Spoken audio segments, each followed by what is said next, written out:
Emmanuel Forbes is out. Stop telling me Daron Payne's better than Jonathan Allen. And what did Josh Harris say? We've got all that and more on your 1 December Daily Commanders update. Let's go.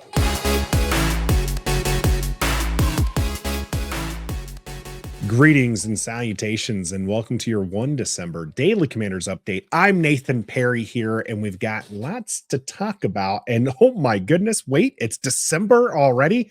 The holiday seasons are upon us, and you can treat yourself this holiday season by heading out to Bet Online and using the code BELIEVE, BLEAV, to get yourself a 50% welcome bonus. That's right. Get all the betting wagering news that you need right at your fingertips, as they have a mobile app as well as the online site. You can bet on the 4 major sports: international soccer, UFC, and a lot more. Just make sure you use that code BELIEVE, BLEAV. Treat yourself this holiday season with a 50% welcome bonus. Bet online, where the game starts.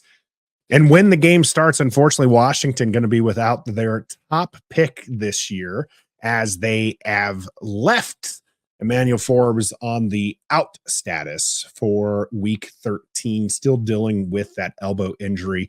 Ron Rivera says that he expects Emmanuel Forbes to play again sometime this season, but it is taking a while, and they want to make sure that he is healthy in the long term. James Smith-Williams also out for this game, and then Tyler Larson listed as questionable, and that's the one I think is going to have a lot of impact.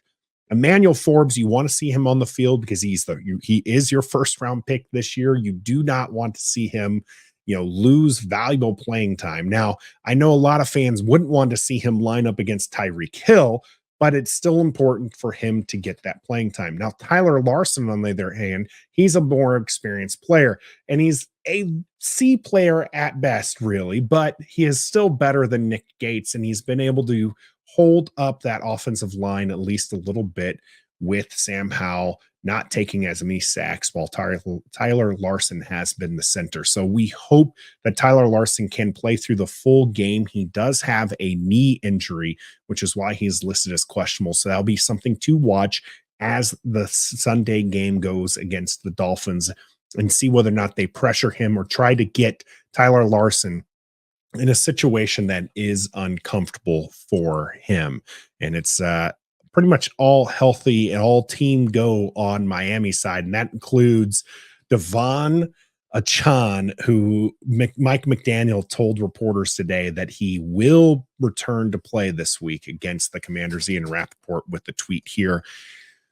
Not good for Washington, as Chan is a deadly runner. He absolutely has the speed, the burst, and the power to make teams regret not being able to tackle him. So what we'll see is probably Mozart and Chan achieve what not too many teams have been able to do against Washington successfully, which is get a consistent running game.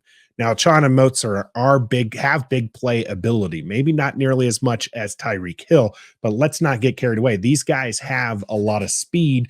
And again, Washington has been giving up those big, those big pass plays, those big run plays. So will they be able to stop Chan if he is healthy and be able to keep everything in front of them? Well, if they're going to do that, they're going to have 2 of their defensive tackles that are being paid some pretty good money have to help stop him. Now, a lot of people want to tell me that Daron Payne has been having a much better season than Jonathan Allen, and I've told them to pump the brakes on it. Well, there is information out there that can show you that Jonathan Allen is still the better of the 2 tackles.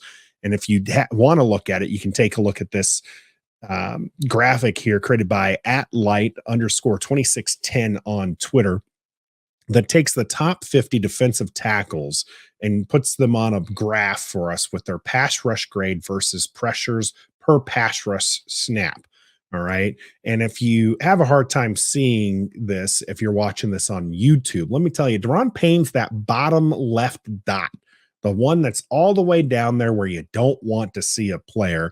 That puts him at less than 55 on the pass rush grade and puts him less than a 0.05 pressure rate. That's not exactly where you want your guy who you just paid a big contract to be. Jonathan Allen right there, kind of in the middle, pushing towards the top, but not exactly the dominant season that he's had, last year. But when you look at these two players, it's not that either one I think are bad. I think both of them are good players. I don't think Daron Payne deserves all the love that he gets because I see the inconsistencies within his play. We as fans tend to remember, however, the big explosive plays which Daron Payne has had this season, and Jonathan Allen tends to lack in his entire career. But Jonathan Allen has been consistent and consistently good. Daron Payne shows those flashes, but is not as consistent as Jonathan Allen. So that's all I want to say about those two, because I think a lot of people get enamored with those big plays that Daron Payne puts forward and take a look at that and say, this is why he's the better tackle. So Jonathan Allen been a very popular trade name as the team looks to rebuild and try to push some targets. Me personally, I try to get rid of Daron Payne, but it might be hard after a down season and just getting paid. So we'll see how all that turns out for Washington, because things are definitely going to be changing, but maybe not the name just yet. As Josh Harris was speaking with some people, and he says here, according to Nikki J, I know that it's a topic people in Washington want to talk about, but we're focusing on the things that are really important right now. Josh Harris referring to the team's name long term, as the Commander's name is not really something people have fallen in love with. It's more so something that people have kind of gotten used to at this point. In a very similar way, people were used to Washington football team. Now, I don't care what the team's name. I don't want to have to go through another rebranding and have it long and drawn out. Just let me wake up one day and the name is changed and we can move on, because that's really not what's important. And that's what Josh Harris has been saying this entire time. And if you listen to any of the ownership group, they all say it. They're like, that's okay. I get it. The people want this thing, but we've got more important things. They've got a stadium that they've got to build. They've got a team that they've got to build. This team right now has 4 wins in December, and I think has still a slight chance of the playoffs, but let's be realistic, not going to make the playoffs again this year. And that's not where you want your team to be as an owner. You want them to be on the winning side of things, and you want them to be at a nice stadium where people want to come and pay you money.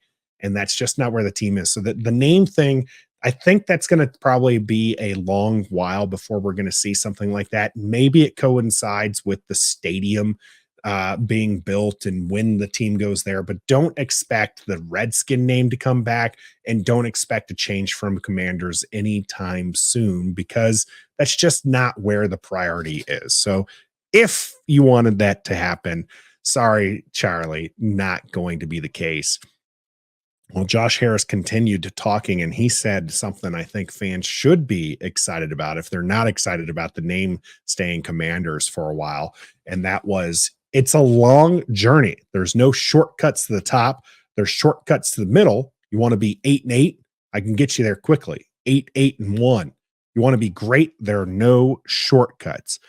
Josh Harris understanding it does take a lot to build a championship. Now, we've seen NFL teams make the move from not good to great in a short time of span. What that's going to take is, it's going to take the right GM. It's going to take the right coach, and it's going to take the right picks in the draft. So you just have to land those right individuals, and then things can start going. But Josh Harris not looking to continue mediocrity. And I love the fact that he went 8-8-1 there in that sentence, because while it'd be fun to think of it as a shot off the bow towards Ron Rivera in last season. I think it was just that he remembered that this is a 17-game season, and so you can no longer go just 8-8. You have to have that tie there. But it's kind of humorous with the fact that Ron Rivera and company just last season went 8-8-1 in a 17-game season.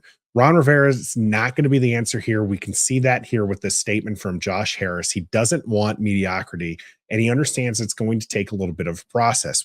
We heard that when Ron Rivera took over, said that it was going to be a 3 to 5 year rebuild. Well, guess what? We're in year 4. It's clear it's not working.